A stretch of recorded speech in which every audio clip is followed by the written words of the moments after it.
हाँ, प्रिय स्टूडेंट, मैं अजय दीक्षित आज आपके सामने लाइव क्लासेस के तहत, जैसा कि हम सभी जानते हैं, कोविड-19 की वजह से सोशल डिस्टेंसिंग के मद्देनज़र अब अपनी शिक्षा व्यवस्था में भी इस तरह का एक नवाचार लाया जा रहा है। लाइव क्लासेस के द्वारा आपको अध्ययन कार्य कराया जा रहा है और मैं आज आपके सामने उस लाइव क्लासेस के तहत आपको अध्ययन कार्य कराऊंगा।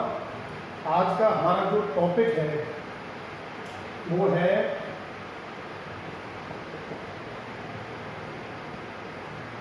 Teaching and learning.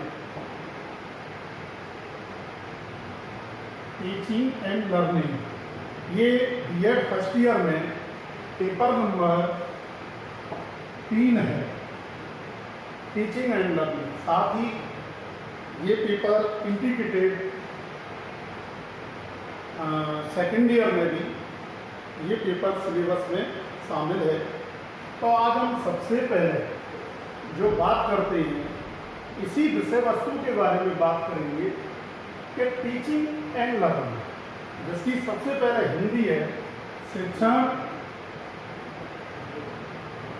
और अभिगम।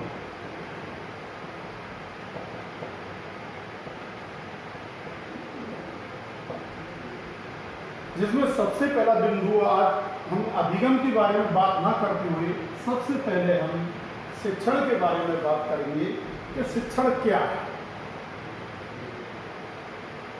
शिक्षण की इंग्लिश है टीचिंग, जैसा कि ऊपर भी लिखा हुआ है। इसकी हिंदी हो गई शिक्षा।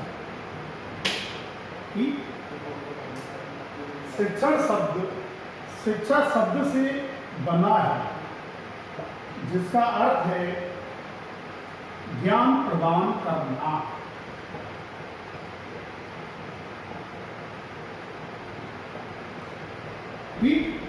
मतलब टीचिंग का जो अर्थ है टीचिंग को हिंदी में कहते हैं शिक्षण, और शिक्षा शब्द से बना है जिसका अर्थ है ज्ञान प्रदान करना। अब प्रश्न ये आता है ज्ञान प्रदान करना क्या है। किसी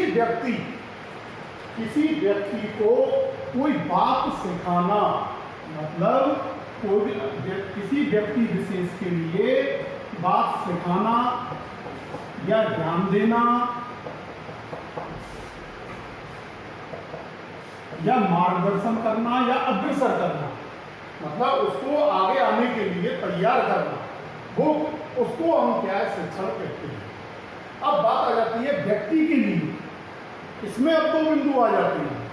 पहले, ऐसा कौन सा व्यक्ति जिसके लिए सिखाया जा रहा है, ऐसा कौन सा व्यक्ति जो सिखाने वाला है। तो इसको हम दूसरे रूप में भी कह सकते हैं, परिपक्व व्यक्ति के द्वारा अपरिपक्व व्यक्ति को सिखाना ही शिक्षण कहा जाता है। ठीक, मैं एक बार फिर रिपीट कर रहा हूं। परिपक्व व्यक्ति के द्वारा अपरिपक्व व्यक्ति का मार्गदर्शन करना या उसको ज्ञान प्रदान करना या उसको अनुभव देना, ये देना ही क्या कहलाता है, शिक्षण कहलाता है। ठीक, अच्छा, अब हम आगे चलते हैं। शिक्षण इसको, अब चूंकि शिक्षण की जो व्यवस्था है मेन रूप से वो विद्यालयों में ही अर्जित की जाती है। मैं ऊपर से रब करके यहाँ ले रहा हूँ, मैं आप सभी इस पर ध्यान रखना।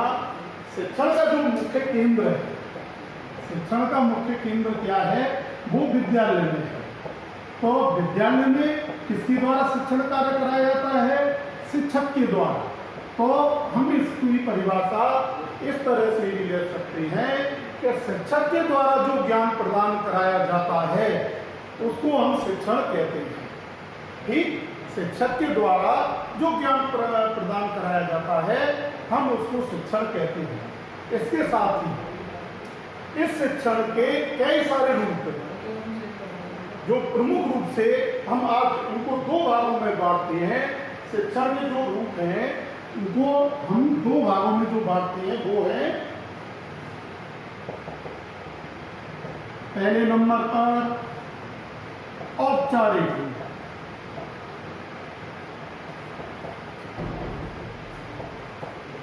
देखो हमने डेफिनेशन में ये बात क्लियर कर ली थी कि शिक्षक के द्वारा जो शिक्षण कार्य, शिक्षा से संबंधित कार्य कराया जाता है उसको ही हम शिक्षण कहते हैं। तो उसमें जो शिक्षण के जो रूप में पहला बिंदु आता है वो है औपचारिक रूप, मतलब एक इस प्रकार की शिक्षा जिसमें सब कुछ निश्चित हो। एक इस प्रकार की शिक्षा जिसमें सब कुछ निश्चित हो उसको हम शिक्षण का औपचारिक रूप कहते हैं। अब निश्चित, अब बिंदु आ जाता है निश्चित क्या? निश्चित से यह अभिप्राय है जिसका पाठ्यक्रम निश्चित हो, जिसकी अवधि निश्चित हो, जिसके उद्देश्य निश्चित हो, जिसकी विषय वस्तु निश्चित हो, ऐसी जिसमें देखो हम जो शिक्षण कार्य, शिक्षण एक शिक्षण जो है शिक्षा से संबंधित शब्द है वो एक व्यापक शब्द है, पर जो हम यहाँ औपचारिक रूप के बारे में बात कर रहे हैं, औपचारिक रूप में हम शिक्षण ऐसी व्यवस्था रखते हैं जिसमें सब कुछ निश्चित है, जिसमें पाठ्यक्रम, अवधि, उद्देश्य, विषय वस्तु। अब हम चारों बिंदु से संबंधित अगर आपके सामने एक उदाहरण रखें तो विद्यालय और महाविद्यालय की जो शिक्षा होती है वो औपचारिक शिक्षा कहलाती है, क्योंकि विद्यालय और महाविद्यालय की क्या है, पाठ्यक्रम भी निश्चित होता है, अवधि भी निश्चित होती है, उद्देश्य भी निश्चित होते हैं और विषय वस्तु भी निश्चित होती है। तो इसलिए ऐसे शिक्षण की ऐसे रूप को हम क्या कहते हैं, औपचारिक रूप। पर शिक्षण बहुत ही व्यापक शब्द है, इसका ये हो गया औपचारिक रूप। दूसरा रूप जिसका आ जाता है वो आ जाता है अनौपचारिक रूप। मैं यहाँ से रब कर रहा हूँ, इसको ऊपर लिख रहा हूँ। दूसरा जो इसका आ जाता है अनौपचारिक रूप।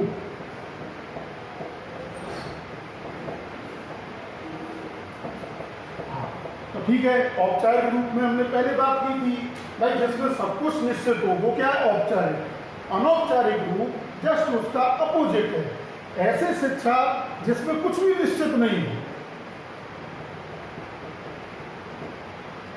निश्चित नहीं हो मतलब औपचारिक में तो क्या था, सब कुछ निश्चित था। अनौपचारिक में क्या है, ऐसी शिक्षा जिसमें कुछ भी निश्चित नहीं है, तो वो कैसे, इसका शिक्षण का क्या रूप कहलाता है, अनौपचारिक रूप। अच्छा, इस अनिश्चित जहाँ निश्चित नहीं है, अनिश्चित है, अनिश्चित अभिप्राय, ऐसी शिक्षा कहीं भी हो सकती है। इसका कोई समय अवधि निश्चित नहीं, इसके कोई उद्देश्य निश्चित नहीं, इसका कोई स्थान निश्चित नहीं। जैसे फॉर एक एग्जाम्पल के द्वारा अभी कोई प्लेग्राउंड में विद्यार्थी सिर्फ किसी मैच को देख रहा है, चाहे हो सकता है उसका स्वयं का इंटरेस्ट नहीं हो उसको खेलने में, पर वो देखते देखते भी खेल के काफी सारे प्रारूपों के बारे में शिक्षा प्राप्त कर लेता है। और ऐसा हमारे भारत जैसे भारत देश में बहुत अच्छा उदाहरण देखने को मिलता है। जैसा कि हम सभी जानते हैं क्रिकेट का बड़ा लार्ज स्केल पे है, हम ये जानते हैं कि इसको बहुत व्यापक स्तर पर हम देख सकते हैं।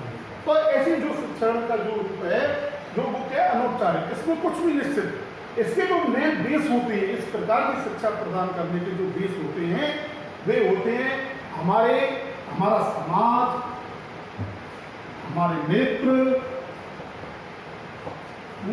और हमारी विभिन्न प्रकार की सहगामी क्रिया, जैसे खेलकूद हो सकता है और मित्र मंडली हो सकती है या फिर कोई समारोह हो सकता है। तो उनके द्वारा जो भी हम शिक्षा प्राप्त कर रहे हैं वो इसके अनौपचारिक रूप में आता है, क्योंकि इसका कोई निश्चित ही नहीं है।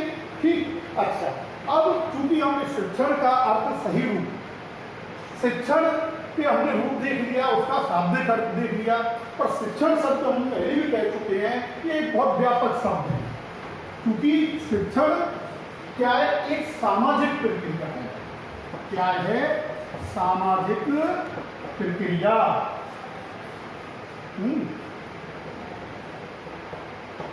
हाँ, सामाजिक प्रक्रिया। अब यहाँ पहले आ जाता है सामाजिक, पहले तो इस बिंदु का अर्थ हम क्लियर कर लेते हैं, फिर उसके बाद ठीक है तो ये सामाजिक प्रक्रिया के बारे में विद्यार्थियों हम अगली लाइव क्लास के बारे में क्लियर करेंगे। ओके, धन्यवाद।